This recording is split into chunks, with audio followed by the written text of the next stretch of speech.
அனைவருக்கும் என்னுடைய அன்பான காலை வணக்கம். My respectful greetings to all the friends. முதல்ல பெரிய நன்றி, நீங்கள் எல்லோரும் காலையில் வந்து இந்த இணைப்பில் இணைஞ்சிருக்கிறீங்க in all the social media platforms. I thank all of you for joining in the social media platform. அதுக்காக நன்றியும் நான் தெரிவிச்சுக்கிறேங்க. நான் பெரும்பாலும் தமிழ்லேயே பேசுகிறேன், கொஞ்சம் ஆங்கிலத்திலையும் கலந்து பேசுகிறேன். சில விஷயம் உங்கள்கிட்ட பகிர்ந்துக்கணும், பேசணும். உங்களுக்கு தெரியும், கடந்த சில நாட்களாக பார்த்துக்கிட்டு இருக்கிறீங்க, அரசியலில், பேப்பரில், டிவியில் நிறைய என்னை பற்றி வருது. அது உங்களுக்கு கிளாரிஃபை பண்ணணும், பேசணும் அப்படிங்கிறதுக்காகத்தான். பாரதிய ஜனதா கட்சியில் ஆகஸ்ட் 25, 2020 டெல்லியில் இங்கே வந்து இணைஞ்சு தமிழகத்தில் தமிழக மக்களுக்காக ஒரு 6 ஆண்டு காலம் பணியாற்றுவதற்கு ஒரு பெரிய வாய்ப்பு, ஒரு பெரிய பாக்கியமாக நான் கருதுகின்றேன்.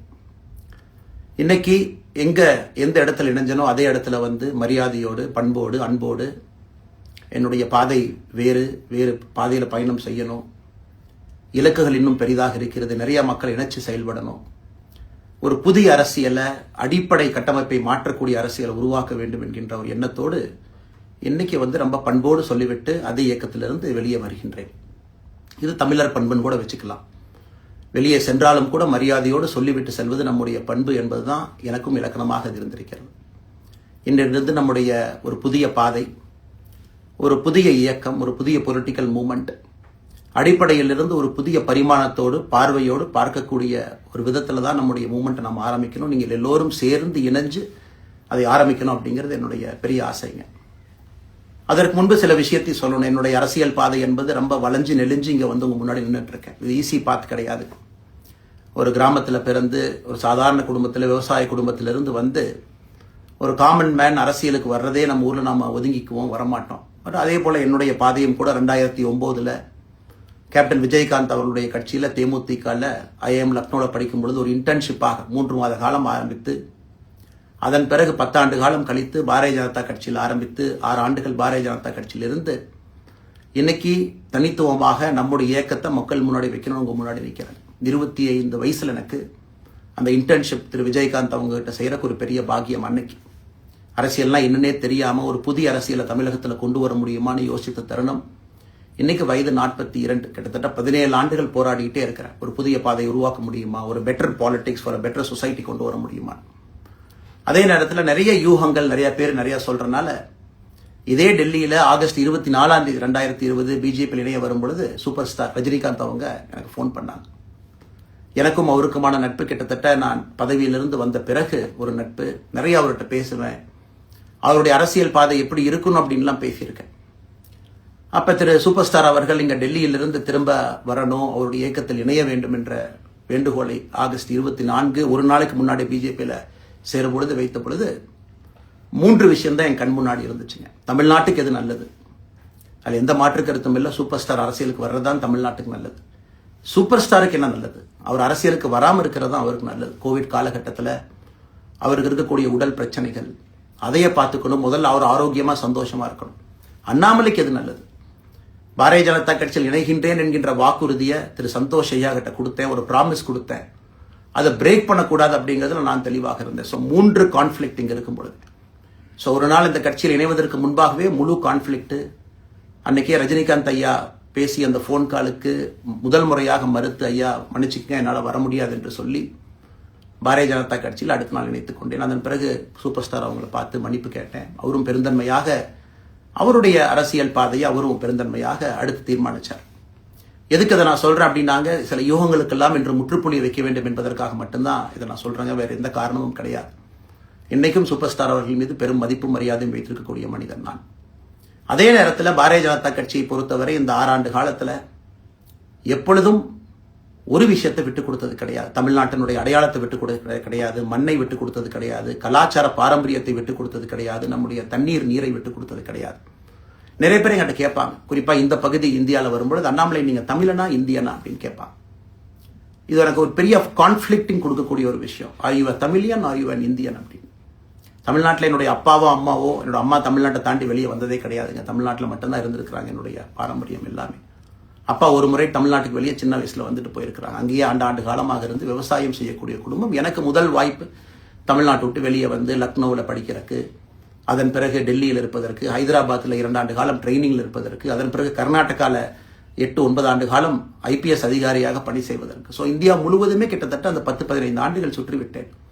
அதனால் நான் எப்பொழுதுமே சொல்வேன், நான் ஒரு பெருமை மிகுந்த இந்தியன், ஒரு பாரம்பரிய தமிழன் என்கின்ற அடையாளத்தோடு எல்லாத்துக்கிட்டையுமே சொல்லுவேன். அது இந்த கான்ஃபிளிக்ட் சில பேருக்கு ஒரு எட்டர்னல் கான்ஃபிளிக்ட் ஆச்சு. தமிழ்நாட்டினுடைய அரசியலும் கூட ஒரு பெருமை மிகுந்த தமிழனா இருக்கணும் அப்படின்னா நான் ஒரு இந்தியன் என்று சொல்ல வேண்டிய அவசியம் இல்லை அப்படின்னு நிறைய கட்சிகள் அங்கே இருக்கிறாங்க. நான் எப்பொழுதுமே தொடர்ந்து சொல்லிக் கொண்டிருப்பது, இந்தியன் என்கின்ற அடையாளத்தோடு ஒரு பெருமை மிகுந்த தமிழனாகத்தான் எல்லா இடத்துலையும் இருக்கிறேன். அப்படித்தான் இந்த இயக்கத்திலும் இருக்கணும். நாம் ஆரம்பிக்கக்கூடிய இந்த இயக்கத்தில் உங்களோடு பயணம் செய்யணும். தமிழ்நாட்டினுடைய எந்த பிரச்சனையும் கூட முன்னிறுத்தி சமரசம் இல்லாத நம்முடைய தமிழ்நாட்டினுடைய வளர்ச்சியை நாம் எல்லோரும் கொண்டு போகணும். எத்தனையோ பிரச்சனைகள். நான் பாரதிய ஜனதா கட்சியில் இணைந்த பிறகு எல்லா தலைவர்களும் பெரும் ஒத்துழைப்பு தான். இருந்தும் தனியா போகணும், உள்ளாட்சி தேர்தலில் தனியா போகணும், தமிழ்நாட்டினுடைய அடையாளத்தோடு பாரதிய ஜனதா கட்சி இருக்கணும். தமிழ்நாட்டினுடைய அடையாளம் மிக முக்கியம் என்பதற்காகத்தான் அன்னைக்கு தலைவர் திரு JP நட்டா அவர்கள் நிறைய பேர்த்துக்கிட்ட பேசி நாம உள்ளாட்சி தேர்தல் தனியா போகணும், அதே போலதான் லோக்சபா தனியா போகணும். ஏதோ தனிப்பட்ட முறையில் எனக்கும் இன்னொரு கட்சிக்கும் பிரச்சனை இல்லைங்க. பாரதிய ஜனதா கட்சி ஒரு தமிழர் அடையாளத்தோடு களத்தில் இருந்தால் மட்டும்தான் அது தமிழர் நலத்தை முன்னிறுத்தக்கூடிய கட்சியாக இந்திய அடையாளத்தோடு இருக்க முடியும் என்கின்ற ஒற்றை நம்பிக்கை மட்டும்தான். டங்ஸ்டன் பிரச்சனையாக இருக்கட்டும், அதை கத்தி கூச்சல் போடாம அதை பொறுமையாக ஒரு இடத்திற்கும் சென்று நம்முடைய கட்சி அதை நம்ம சரி செஞ்சு கொடுத்தோம். மீத்தேன் ஹைட்ரோ கார்பன் திட்டமாக இருக்கட்டும், நிலக்கரி சுரங்கம் திட்டமாக இருக்கட்டும், எதாக இருந்தாலும் கூட, ஏன் மேகதாத்து அணையில இன்னைக்கு கர்நாடகாவில் எப்படி DK சிவகுமார் அவர்கள் சொல்றாங்களோ அன்னைக்கு நாங்கள் அணை கட்டியே தீர்வோம் என்று சொன்ன பொழுது தமிழ்நாட்டினுடைய பாரதிய ஜனதா கட்சி கர்நாடகாவில் ஆட்சியில் இருந்த நம்முடைய பாரதிய ஜனதா கட்சியை அன்னைக்கு எதிர்த்து நாம உண்ணாவிரதம் தஞ்சாவூர்ல இருந்தோம். எப்பொழுதும் எந்த உரிமையும் விட்டுக் கொடுக்கல. அதே நேரத்தில் அந்த கான்ஃபிளிக்டை பொறுத்த வரைக்கும் கத்தி கூச்சல் போட வேண்டும் என்கின்ற அவசியம் இல்லை. பொறுமையாக பாந்தவியமா பேசி நம்ம உரிமையை விட்டுக் கொடுக்காம செயலாற்ற முடியும் என்பதை ஒரு நாளும் கூட எனக்கு கிடைத்த பொறுப்புகள்ல உங்களுக்கு நான் அதை காட்டிக்கிட்டே தான் வந்திருக்கேன். அதனால இன்னைக்கு திரு மோடி ஐயா அவர்கள் மீது மிகப்பெரிய ஒரு மரியாதை வைத்திருக்கக்கூடிய மனிதன். நான் நாட்டினுடைய பிரதமர், இந்த நாட்டை பாதுகாத்துக் கொண்டிருக்கக்கூடிய மனிதர். ஆனா ஒரு லெவல் வரும் பொழுதுங்க, இந்த சின்ன சின்ன பிரச்சனைகள் அப்படியே சேர்ந்து வரும் பொழுது தொடர்ந்து நாமும் அவர்களுக்கு பிரச்சனையாக இருக்கக்கூடாது. ஒரு பிரச்சனையை எடுத்துட்டு போய் இங்க பாருங்க இந்த பிரச்சனை, இந்த பாருங்க இந்த பிரச்சனை, இந்த பாருங்க அந்த பிரச்சனை, ஒரு அளவுக்கு தாங்க நம்ம சொல்ல முடியும். அதனாலதான் பொறுமையாக பாரதிய ஜனதா கட்சியினுடைய முக்கிய தலைவர்களை பார்த்து மிக பொறுமையாக, இது இன்னைக்கு கான்வர்சேஷன் 3 நாளா நடக்கலைங்க. இதை கிட்டத்தட்ட நான் 1 ஆண்டு காலமாக பாரதிய ஜனதா கட்சியினுடைய தலைவர்கள்ட்ட சொல்றேன். 18 மாதங்களாக எனக்கு இருக்கக்கூடிய கருத்து வேறுபாடுகளை மிக பொறுமையாக, வெளியில கத்தி கூச்சல் போடாம மிக பொறுமையாக 18 மாதங்களாக எல்லா இடத்துலையும் சொல்லிக்கிட்டே வர்றேன். டிசம்பர் 4ஆம் தேதி பாரதிய ஜனதா கட்சிக்கு சொன்னேன், நான் கட்சியிலிருந்து வெளியே செல்ல இருக்கின்றேன், இன்னைக்கே உங்களை நான் தயார்படுத்த விரும்புறேன். அதனால நீங்க நாளைக்கு நான் எடுத்தோம் கவுத்தம் ஒரு முடிவெடுப்பதாக நீங்கள் நினைக்கக்கூடாது. டிசம்பர் 4, 2024 25 பாரதிய ஜனதா கட்சிக்கு சொல்லியிருந்தேன். தேர்தல் பணியை முடித்துவிட்டு செல்ல வேண்டும் என்று சொல்லியிருந்தார்கள். அதுவும் இந்த கட்சியினுடைய ஒரு உண்மை தொண்டனாக கட்சி சொல்லியிருக்கிறாங்க, தேர்தல் பணியை முடித்துவிட்டு மே கடைசி வரை நம்முடைய பணியை செய்துவிட்டு தான் வெளியே வரணும் அப்படின்னு. அடுத்து நாம் என்ன செய்ய போறோங்க? அடுத்து நாம் இதெல்லாம் பேசிட்டோம், பழச பேசிட்டோங்க, இருந்ததை பேசிட்டோம். அடுத்து ஆனந்தமாக அன்போடு தமிழ்நாட்டில் ஒரு அரசியல் இயக்கத்தை நாம் துவங்க இருக்கின்றோம். இது அரசியல் இயக்கமா, கட்சி இல்லையா அப்படின்னு நீங்க யாரும் கேட்கவே வேண்டாம். கண்டிப்பாக தமிழகத்தில் அடுத்து நடக்கக்கூடிய தமிழகத்தினுடைய பொது தேர்தலில் நம்முடைய கட்சி போட்டியிடும், அதில் எந்த மாற்று கருத்தும் இல்லை.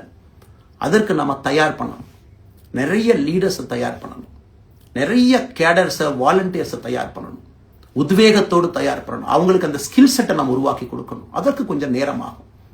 நாம் அது ஒரு இயக்கமாக ஆரம்பித்து நிறைய மனிதர்களை உள்ளே கொண்டு வந்து அவர்களுக்கு சில இடத்துல அரசியலை சொல்லிக் கொடுத்து எல்லா தரப்பட்ட மனிதர்களையும் உள்ளே கொண்டு வந்து, ஏன்னா பாரதிய ஜனதா கட்சியினுடைய தலைவராக பொறுப்பேற்ற பிறகு நான் முதல்ல போய் ஆசீர்வாதம் யார்கிட்ட வாங்கினாங்க, சமீபத்தில் மறைந்த நல்ல கண்ணையா கிட்ட தான். இன்னைக்கு மண் சார்ந்த அரசியலை முன்னெடுக்கணும், நல்ல மனிதர்களுடைய கொள்கைகள் உள்ள கொண்டு வரணும், எல்லா மனிதர்களையும் உள்ளடக்கிய அரசியலை நாம் முன்னிறுத்தணும். டெக்னோக்ராட்ஸ் பெருமளவில் நமக்குள்ள வரணும், பெருமளவில் நமக்குள்ள டெக்னோக்ராட்ஸ் வரணும். இன்னைக்கு அமெரிக்கா போறோம், யூரோப் போறோம், அங்கே போய் நமக்கே எவ்வளவு பெருமையா இருக்கு. ஒரு மிகப்பெரிய நிறுவனம் நிவிடியா எடுத்துக்கங்க, மைக்ரான் எடுத்துக்கங்க, சாம்சங் எடுத்துக்கங்க, இன்டெல் எடுத்துக்கங்க, அங்க இருக்கக்கூடிய இன்ஸ்டாகிராம், ஃபேஸ்புக், கூகுள், ஆல்பபெட் பார்க்கும் பொழுது வைஸ் பிரசிடென்ட் பார்த்தீங்கன்னா ஒரு தமிழன் அங்கே உட்கார்ந்து இருக்கிறான். இந்தியன் என்கின்ற அடையாளத்தோடு அங்கே ஒரு தமிழன் அமர்ந்திருக்கின்றான். என்னுடைய கனவு உங்கள் பல பேர்த்த போல அவர்கள் எல்லாம் திரும்ப இங்கே வந்து அரசியல்ல ஏதோ ஒரு விதத்துல கான்ட்ரிபியூட் பண்றதுக்கு நம்முடைய இயக்கமும் நம்முடைய வருகின்ற காலத்துல நம்ம ஆரம்பிக்கக்கூடிய கட்சியும் அதற்கு உறுதுணையா இருக்கணும். அத்தனை டேலண்ட் ரிஃபைன் பண்ணி நம்ம கொண்டு வரோம். தமிழ்நாட்டினுடைய வளர்ச்சிக்கு எல்லோரையும் நம்ம பயன்படுத்தணும். இதுல எங்கேயுமே கூட நான் பெரிது நீ பெரிது என்று இருப்பதை விட ஒரு வளர்ந்த பாரதம், இந்தியா உலகத்துல மிக முக்கியமான இடத்துல அந்த பாரதம் வந்து அமரும் பொழுது முதன்மை மாநிலமாக தமிழகத்தை கொண்டு வந்து நிறுத்த வேண்டிய பொறுப்பு நமக்கு இருக்கு. அதற்கு நம்முடைய பொலிட்டிக்கல் கிராமர், பொலிட்டிக்கல் லாங்குவேஜ் எல்லாமே நம்ம மாற்றணும். நம்ம பேசக்கூடிய விஷயம். அடுத்து இன்னொன்று கேட்குறாங்க, நான் கமெண்ட் வர அப்படியே நான் பேச ஆரம்பிக்கிறேன். தமிழ்நாட்டில் இன்னைக்கு ஒரு அரசியல் கட்சி வேணுமான்னு கேட்டீங்கன்னா கண்டிப்பாக வேணும். அதில் எந்த மாற்று கருத்தும் இல்லை. காரணம், ஒரு கடைக்கு போய் நாம் ஒரு டூத் பேஸ்டோ, ஒரு அரிசியோ, ஒரு பருப்போ வாங்கினா கூட 10 கடை ஏறி இறங்கி எங்கள் அம்மா தான் பார்த்து, விலையை பார்த்து, தரத்தை பார்த்து, பொருளை பார்த்து அத்தனை முறை வாங்கித்தான் பார்ப்பேன். ஏன்னா அது நம்ம உடம்புக்குள்ள போகிற விஷயம். ஆனால் அரசியல் கட்சி இன்னைக்கு எத்தனையோ கட்சிகள் இருந்தாலும் கூட என்னுடைய நம்பிக்கை, நம்முடைய நம்பிக்கை, வருகின்ற காலத்தில் நம்முடைய அரசியல் இயக்கம் கட்சியாக மாறும் பொழுது மக்கள் அந்த தரத்தை பிரித்து பார்ப்பார்கள். தலைவர்கள் எப்படிப்பட்டவர்கள்? நாம எல்லோருமே காமன் மேன் பொலிட்டீஷியன்ஸ். பக்கத்து வீட்டுக்காரங்க மாதிரி தான் மக்கள் நம்மளை பார்க்க போறாங்க. தூரத்திலிருந்து நாம் கை காட்ட போவது கிடையாது. ஏன்னா நாம் யாரும் அப்படிப்பட்ட குடும்பத்திலிருந்து வரவில்லை, அப்படிப்பட்ட வளர்ப்பு நமக்கு இல்லை, நாம் யாரும் அப்படி இல்லை, தமிழனுடைய கலாச்சாரமும் பண்பாடும் இல்லை. அதெல்லாம் கூட நம்முடைய அரசியல்ல முதல் நாள்ல இருந்து கல்ட் பாலிடிக்ஸ்ல இருந்து நம்ம வெளியே வரணும். அரசியல் மாற்றம்னு சொல்றாங்க, ஆனா அதே கல்ட் பாலிடிக்ஸ். நாம அதில் இருக்க போறது இல்லை. கல்ட் பாலிடிக்ஸ்ல இருந்து வெளியே. அண்ணாமலை என்ன பிறந்த நாளா 10 பேர் கொண்டாடணுமா? அதனாலதான் நம்ம பிறந்த நாள் அன்னைக்கு எதுவுமே நம்ம செய்யல. என்னுடைய பிறந்த நாள் என்பது உங்கள் பிறந்த நாளை போல ஒரு நாள். நான் அரசியல் வருவதை என் பிறந்த நாளை எப்பவுமே கொண்டாடினது கிடையாது. அரசியல் வந்ததுக்காக சில பேர் போஸ்ட் அடிச்சு ஒட்டுறான். அந்த கலாச்சாரத்தையும் உடைக்க வேண்டும் என்பதற்காகத்தான் நேற்று நம்ம எதுவுமே பேசலைங்க. இன்னைக்கு நம்ம பேசுறோம். இந்த கல்ட் பாலிடிக்ஸ்ல இருந்து வெளியே வரணும். ஒரு காமன் மேன் பாலிடிக்ஸை முன்னிறுத்தணும். சமரசம் இல்லாத கொள்கை இருக்கக்கூடிய இயக்கமாக அது கட்சியாக முன்னாடி வரணும். அவ்வளவு குவாலிட்டியான லீடர்ஸை நம்ம பில்ட் பண்ணணும். ஒரு முதலமைச்சர் தமிழகத்தை மாற்ற முடியுமான்னு கேட்டீங்கன்னா கண்டிப்பா முடியாது. முதலமைச்சர் இருக்கக்கூடிய 35 கேபினெட் அமைச்சர்கள் மாற்ற முடியுமான்னு கேட்டா கண்டிப்பா முடியாது. 234 சட்டமன்ற உறுப்பினர்கள் மாற்ற முடியுமான்னு கேட்டா முடியாது. 39 பாராளுமன்ற உறுப்பினர்கள் மாற்ற முடியுமான்னு கேட்டீங்கன்னா முடியாதுங்க. அவர்களோடு உள்ளாட்சி பிரதிநிதிகளாக இருக்கக்கூடிய கிட்டத்தட்ட 30,000க்கும் மேற்பட்ட பிரதிநிதிகள், பஞ்சாயத்து தலைவரிலிருந்து ஆரம்பித்து கவுன்சிலர்லேருந்து, ஒரு கார்பரேஷன் கவுன்சிலர்லேருந்து, மேயர்லேருந்து, நம்முடைய நோக்கம் எல்லா இடத்துலையும் கிளீன் பாலிடிக்ஸ் கொண்டு வரணும். எல்லா இடத்துலையும் கிளீன் கவர்னன்ஸ் கொண்டு வரணும். எல்லா இடத்துலையும் ஹானஸ்ட், எஃபிஷியன்ட், கேப்பபிள், வேலையை செய்து முடிக்கக்கூடிய திறன் படைத்த தலைவர்கள் அங்கே கொண்டு வந்து வைக்கணும். அதே நேரத்தில் பாலிடிக்ஸ் என்பது ஒரு ஃபேமிலிக்கு மட்டுமல்ல, தொடர்ந்து நாம மட்டும் இருப்போம் அப்படி இல்லைங்க. நம்ம இயக்கம் கட்சியாக மாறும் பொழுது உங்கள்கிட்டலாம் பேசி நம்ம டேர்ம் லிமிட் கொண்டு வரணும். நாம் ஒரு வித்தியாசமான கட்சினா எல்லோருக்கும் வாய்ப்பு கொடுக்கணும். 140 கோடி மக்கள் வசிக்கக்கூடிய அந்த நாட்டில், தமிழகத்தில் கிட்டத்தட்ட 8 கோடி பேருக்கு நாம இருக்கோம். 5.5 கோடிக்கு மேற்பட்ட வாக்காளர்கள் இருக்கும் பொழுது எல்லோரையும் அரசியலுக்கு வாய்ப்பு கொடுக்கணும். டேர்ம் லிமிட் கொண்டு வரணும். எத்தனை முறை எம்எல்ஏவாக இருக்கணும், எத்தனை முறை எம்பியா இருக்கணும், எல்லோருக்கும் அது பொருந்தும், எனக்கும் அது உட்பட. The permanent leaders, permanent MLAs, permanent ministers, permanent MPs, அதை நம்ம உடைக்க போறோம். அது எந்த மாற்று கருத்தும் இல்லை. அது என்னை ஆரம்பித்து முதல் மனிதனாக இந்த இயக்கத்தில் இணைத்துக் கொண்டிருக்கக்கூடிய என்னை, ஒரு சாதாரண ஒரு மனிதனாக என்னை ஏற்றுக் கொண்டிருக்கக்கூடிய ஒரு காமன் மேன் என்னை ஆரம்பித்து எல்லோருக்கும் அது பொருந்தும். இதை நாம இந்த இயக்கம் கட்சியாக மாறுகின்ற முதல் நாள்ல நாம சொல்ல போறோம். No chair is permanent for anybody. அதில் நம்ம ரொம்ப தெளிவாக இருக்கின்றோம். புதியவர்கள் வரணும், வந்துகிட்டே இருக்கணும். It should flow like a water. New ideas வரணும், அந்த ஸ்ட்ரீம் போய்கிட்டே இருக்கணும். நம்மை தாண்டி இந்த இயக்கம் நிற்கணும். This movement should stand beyond us, not in name but in purpose and pursuit of excellence. இதெல்லாம் ஏதோ அண்ணாமலை அப்படிங்கிற பேர் கிடையாதுங்க. அதனால தான் ரொம்ப யோசிச்சு நாம கொண்டு வந்திருக்கோம். www.vetheleader.org அப்படிங்கிற அமைப்பு ஏற்கனவே 2020 நாங்கள் எல்லாம் சேர்ந்து ஆரம்பித்த அமைப்பு. நான் பேசி முடிச்சோம்னா அந்த லிங்க் உங்களுக்கு லைவா வந்துடும். vetheleader.org-ல நீங்க உங்களைய வாலண்டியரா இன்னைக்கு பொலிட்டிக்கல் ஒரு மூவ்மெண்ட்ல உங்களை நீங்க நினைச்சுக்கணும். நாம எல்லோரும் ஒன்று சேர்ந்து பேசுவோம். அதனாலதான் இன்னைக்கு கோயம்புத்தூர்ல இன்னொரு அறிவிப்பும் கூட கொடுக்கணும். எல்லாத்தையும் டைரக்டா எப்படி நம்ம பாலிடிக்ஸ்குள்ள கொண்டு வர போறோம். APJ Abdul Kalam centre for ethics and politics, APJ Abdul Kalam ஐயாவுடைய பேரில் கோயம்புத்தூர்ல வீத லீடர்ஸ்க்கு கீழே நாம பாலிடிக்ஸ்ல எத்திக்ஸ்க்காக ஒரு சென்டர் ஆரம்பித்து வருகின்றவங்க எல்லாமே இதுக்குள்ள ட்ரெயின் ஆகி தான் வெளியே வருவாங்க. உள்ளாட்சி தேர்தலில் நிற்கிறாங்க, they will get trained, come and stand in local body election. MLA election நிற்கிறாங்க, they will get trained, they will come and stand in election. அவங்க எங்க நின்னாலும் கூட ஒரு ப்ராசஸ்ல நாம் அவங்கள ட்ரெயின் பண்ணி, அவங்கள ஷேப் பண்ணி, ஒரு கம்யூனிட்டியினுடைய நீட்ஸ் அண்டர்ஸ்டாண்ட் பண்ணி அரசியல் செய்யக்கூடிய மனிதர்களாக நாம் அவங்கள கொண்டு வர போறோம். நாம் யாருக்கும் போட்டி கிடையாது. ஆளுங்கட்சி இருக்கு, நிறைய எதிர்கட்சி இருக்கு, எல்லோரும் இருக்கட்டும், சந்தோஷமா இருக்கட்டும், அவங்கவுங்க கொள்கையை சொல்லட்டும். நம்முடைய கொள்கையும் வருகின்ற காலத்தில் நம்ம எல்லோரும் இணைஞ்சு நம்ம கொள்கையை சொல்ல போறோம். இன்னைக்கு நான் ஏபிஜே அப்துல் கலாம் ஐயா அப்படிங்கிற பேரை உங்க முன்னாடி சொன்னதுக்கான காரணம் என்னன்னா, அவரை நான் மாணவனா பார்த்திருக்கிறேன், ஐபிஎஸ் அதிகாரியா பார்த்திருக்கிறேன், கேள்விகள் கேட்டிருக்கேன், லைவா அவர் பேசினதை கேட்டிருக்கேன். அவர் சொன்ன அத்தனை கான்செப்ட் இன்னைக்கு நமக்கு எப்போ பொருந்தோம், இன்னைக்கு பொருந்தும். எப்பவோ சொன்னார் விஷன் 2020, எப்போ சொன்னாருங்க? 2020. நம்ம 2020 2000 சொன்னார். நம்ம அந்த கோல் போஸ்ட் அப்படியே மாத்திட்டோம். அது மட்டும் இல்லை, அன்னைக்கு சொன்னாரு கிராமப்புறத்திலிருந்து நகரத்துக்கு யாரும் போகக்கூடாதுன்னா புறா providing urban amenities and rural areas, கிராமப்புறத்தில் அவ்வளவு ஃபெசிலிட்டியை கொண்டு வரணும். அது எல்லாம் கூட இன்னைக்கு யாருக்கு பொருந்ததோ இல்லையோ நம்முடைய சமுதாயத்துக்கு பொருந்தும். அவ்வளவு விஷயங்கள் சொல்லியிருக்கக்கூடிய ஏபிஜே அப்துல் கலாம் ஐயா நமக்கு மிக முக்கியமானவர். அவருடைய கருத்தியல் நமக்கு மிக மிக முக்கியமானது. ஒரு தேசிய மனிதராக, பெருமை மிகுந்த தமிழனாக வாழ்ந்து மறைந்திருக்கக்கூடிய ஒரு அற்புதமான மனிதர். நிறைய நம்முடைய தலைவர்கள் இருக்காங்க. அத்தனை கொள்கைகளும் வேண்டும். ஒரு ஐடியாலஜி பார்த்தீங்கன்னா ரைசஸ் அண்ட் ஃபால்ஸ். எந்த ஐடியாலஜியும் பெர்மனன்ட் நான் பிடிச்சிருப்பேன். கம்யூனிசம் 100 ஆண்டுகளுக்கு முன்பு எப்படி இருந்த ideology, for right movements, for left movement, centrist movement, liberal movement, ஒரு அரசியல் சரித்திரத்தை பார்க்கும் பொழுது அந்த ஐடியாலஜி தன்னைத்தானே மாற்றிக்கொள்ளவில்லை என்றால், அடுத்த தலைமுறைக்கு தேவையான வசதியை செய்து கொடுக்கவில்லை என்றால், அது எந்த ஐடியாலஜியாக இருந்தாலும் அது அழியும் என்பதுதான் காலத்தினுடைய கட்டாயம். நம்ம பார்த்துக்கிட்டு இருக்கோம். நாம் அதை தாண்டி நிற்கணும். நம்ம மூமெண்ட் அதையெல்லாம் தாண்டி மக்கள்கிட்ட நிற்கணும். இத்தனை பேர்த்த நம்ம எடுத்துட்டு போகணும். பெரிய ரிஸ்க் தாங்க, சாதாரண வேலை இல்லை. நம்ம எல்லோருமே மிடில் கிளாஸ் தான், காமன் பீப்புள் தான். நமக்கு ஒரு பெடிகிரி கிடையாது, பிஸ்னஸ் நம்ம அதில் பெருசாக அதுலேருந்து வரல, நமக்கு ஒரு ஸ்டார் வேல்யூ கிடையாது, ஒரு பெரிய பாரம்பரியமான அரசியல் கட்சி ஆரம்பிச்சு நம்ம கையில் யாரும் தூக்கி கொடுக்கல. நாம் எல்லோரும் கஷ்டப்பட்டு ஒரு படியாத்தான் அந்த மூமெண்ட்டை கொண்டு போகணும். அதனால் என்னோடு வர நினைக்கக்கூடிய எல்லோருக்கும் என்னுடைய அன்பு வேண்டுகோள், கொஞ்சம் பொறுமை, கொஞ்சம் நிதானம். ஏன்னா ஒரு செங்கல் எடுத்து வைக்கும் பொழுது அது ஐடியலிசத்தோடு வைக்கிறோம், நேர்மையோடு வைக்கிறோம். தமிழகத்திற்கு ஒரு மாற்றத்தை கொடுக்க வேண்டும் என்கின்ற நோக்கத்தில் அந்த செங்கலை வைக்கும் பொழுது அந்த செங்கலுக்கு கியூரிங் ஆகிறதுக்கு ஒரு டைம் வேணும். அந்த செங்கல் பிடிமானத்தோடு நிற்கணும். அதன் பிறகுதான் அந்த பில்டிங் நிற்கும். இல்லாட்ட அடிக்கக்கூடிய புயல் காட்டுக்கு சாயக்கூடிய பில்டிங்கை நம்ம கட்ட போறது இல்லைங்க. அதனால் எல்லோருக்கும் நிறைய பேர் மெசேஜ் போடுறீங்க, மாற்றுக் கட்சியில் இருக்க உடனே கிளம்பி வரட்டுமா. எல்லோரும் சந்தோஷம். VTheLeader.org எல்லோரும் இணைஞ்சு இயக்கமாக அது விரைவில் சரியான நேரத்தில் நாம் அந்த மசில், ஜிம்முக்கு போனால் கூட நேரடியாக 50 கிலோ தூக்க முடியாதுங்க. 10 கிலோலேருந்து 50 கிலோக்கு போகும். நாம் அந்த மசிலை பில்டு பண்ணி அந்த மெட்டில் ஃபைபரை நம்முடைய தோழர்களுக்கு நம்ம பில்டு பண்ண உடனே அது பொலிட்டிக்கல் பார்ட்டியாக அது மாறும். அதுவரை பொறுமை பொறுமை பொறுமை. அவசரமாக ஒரு வெயிட்டை தூக்கி முதுகு பிடிச்சு கால் பிடிக்கிறத விட சரியா ஒரு திசையிலும் அதை கொண்டு போய் இதை பக்காவான முறையில் நாம் அதை செய்வோம்.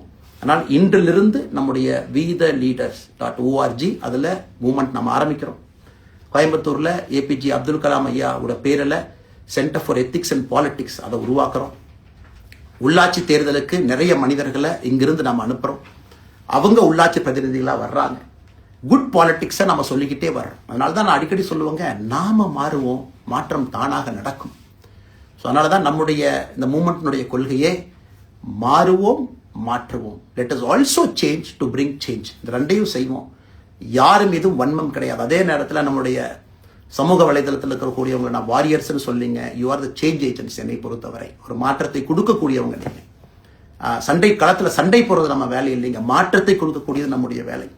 கடந்து வந்த பாதையை திரும்பி பார்க்கும் பொழுது கொஞ்சம் சந்தோஷத்தோடு, அதே நேரத்தில் யாரெல்லாம் கைப்பிடிச்சு இவ்வளோ தூரம் கூட்டிகிட்டு வந்தாங்களோ அவர்களுக்கு நன்றி உணர்வோடு, நம்ம முன்னாடி செல்லக்கூடிய பாதை இதுவரை வந்த பாதையிலிருந்து கொஞ்சம் மாறுபட்டு இருந்தாலும் நம்முடைய அனுபவத்தை வைத்து அதற்காக யாரையும் திட்டி தீர்க்கணும்னு அவசியம் இல்லை. சமூக வலைதளத்தில் நாம ரொம்ப ரெஸ்பான்சிபிளாக இருப்போம். தமிழ்நாட்டில் இன்னைக்கு இருக்கக்கூடிய பிரச்சனை, என்ன கமெண்ட் வேணாலும் யார் வேணாலும் போடலாம், பேசலாம், மைக்கை முன்னாடி இருக்கு, நான் பேசிட்டு போயிடுவேன்னு நினைக்கிறீங்க. பாதிக்கப்படுறவங்க பின்னாடி ஒரு குடும்பம் இருக்கு, குட்டி இருக்கு, குழந்தை இருக்கு, அவங்களுக்கும் ஒரு தனி அடையாளம் இருக்கு. அது என் சைட்ல இருந்து தெரியாம ஏதாவது தவறு நடந்திருந்தாலும் கூட, என்னை ஆதரித்து செய்பவர்கள் ஏதாவது தவறு செய்திருந்தாலும் கூட அதற்காக இந்த நேரத்தில் நான் மன்னிப்பும் கேட்டுக்கிறேன். இப்ப இருந்து நம்முடைய பாதை, முன்னாடி செல்லக்கூடிய பாதை என்பது மக்களுக்கான பாதை, ஒரு பாசிட்டிவான பாத். காமன் மேன் பாலிடிக்ஸை நம்ம பில்ட் பண்றோம். ஃபவுண்டேஷனோடு மேல வரப்போறோம். தமிழ்நாட்டை எல்லா இடத்திலும் கூட கீழிருந்து மேலே வரை அந்த மாற்றத்தை கொண்டு வர போறோம். அதனால தான் நான் இன்ஸ்டாகிராம் லைவ்ல வந்தேன். ஒரு புதிய தலைமுறையை நம்ம அரசியலுக்குள்ள கொண்டு வரணும். அவங்களை ஒதுக்கி வைக்க முடியாது. ஏன் அப்படி ஓட்டு போடுறாங்க, ஏன் அப்படி ஓட்டு போடுறாங்க கேட்க முடியாது. They are hungry for change. மாற்றம் வேண்டும் என்று துடித்துக் கொண்டிருக்கின்றார்கள். உடனே நடக்கணும். யூரோப்பியன் கண்ட்ரி போறாங்க, டூர் பார்க்குறாங்க, சோஷியல் மீடியாவில் பார்க்குறாங்க. தமிழ்நாட்டில் ஏன் நாளைக்கு காலையில் நடக்கலைங்க? அதே நேரத்தில் நம்முடைய பெரியவர்கள் எத்தனையோ பேர் நான் பார்க்குறேன். வயசான நம்முடைய பெரியவர்கள் நடந்து போறது கூட இன்னைக்கு ஒரு பார்க் நமக்கு கிடையாது. சாயந்தரம் ஆனந்தமா இத்தனை காலமாக உழைத்து விட்டு வீட்டில் இருக்கிறாங்க. ஓய்வெடுக்கக்கூடிய நேரத்தில் கூட ஒரு கிரீன் ஸ்பேஸ் அர்பன் ஏரியால கிடையாது, ரூரல் ஏரியால கிடையாது. இத்தனை 60 ஆண்டு காலம் இந்த நாட்டில் வாழ்ந்தும் கூட கடைசி 20 ஆண்டுகள் நிம்மதியாக இருப்பதற்கான கட்டமைப்பை நாம் உருவாக்கல. ஸோ எல்லாத்தையும் நாம யோசிக்கணும். ஒரு பக்கம் ஜென்சி, ஜென் ஆல்பா யூத் இருக்காங்க. அந்த வேகத்துக்கு தீனி போடணும். இன்னொரு பக்கம் வயதான பெரியவர்கள், முதிர்ச்சி அடைந்தவர்கள், பக்குவப்பட்டவர்கள் இருக்கிறாங்க. அவங்களுடைய கடைசி காலத்தை பக்குவமாக வாழ்வதற்கான வசதியை நாம் ஏற்படுத்தி கொடுக்கணும். அதனால் ரொம்ப நேரம் நான் பேசிக்கிட்டே போலீங்க. அதனால் நிச்சயமாக வருகின்ற காலத்தில் நிறைய பேசுவோம், நிறைய விஷயங்களை நாம் பேசுவோம், நிறைய விஷயங்களை பகிர்ந்து கொள்வோம். அதனால் நிச்சயமாக நமக்கு நல்லது நடக்கும். இன்னொரு கேள்வி கேட்டிருக்கீங்க. ஏன்னா நான் பேச அது அப்படியே மேலே வந்துட்டு இருக்கேன். எனக்கு இது புதுசுங்க, அப்படியே நானும் மேனேஜ் பண்ணி பேசிட்டு இருக்கேன். உங்களுக்கும் பிரதமருக்கும் இருக்கக்கூடிய முடிவு, நம்முடைய பிரதமர் மோடி அவர்கள் நம்முடைய பிரதமர், அந்த கௌரவம் இருக்கும். ஆனா பாரதிய ஜனதா கட்சியிலிருந்து ஒரு விஷயத்தை நம்ம டிஸ்அக்ரி பண்றோம்னா கம்பீரமாக ஸ்ட்ரெயிட்டா நம்ம டிஸ்அக்ரி பண்ணுவோம்.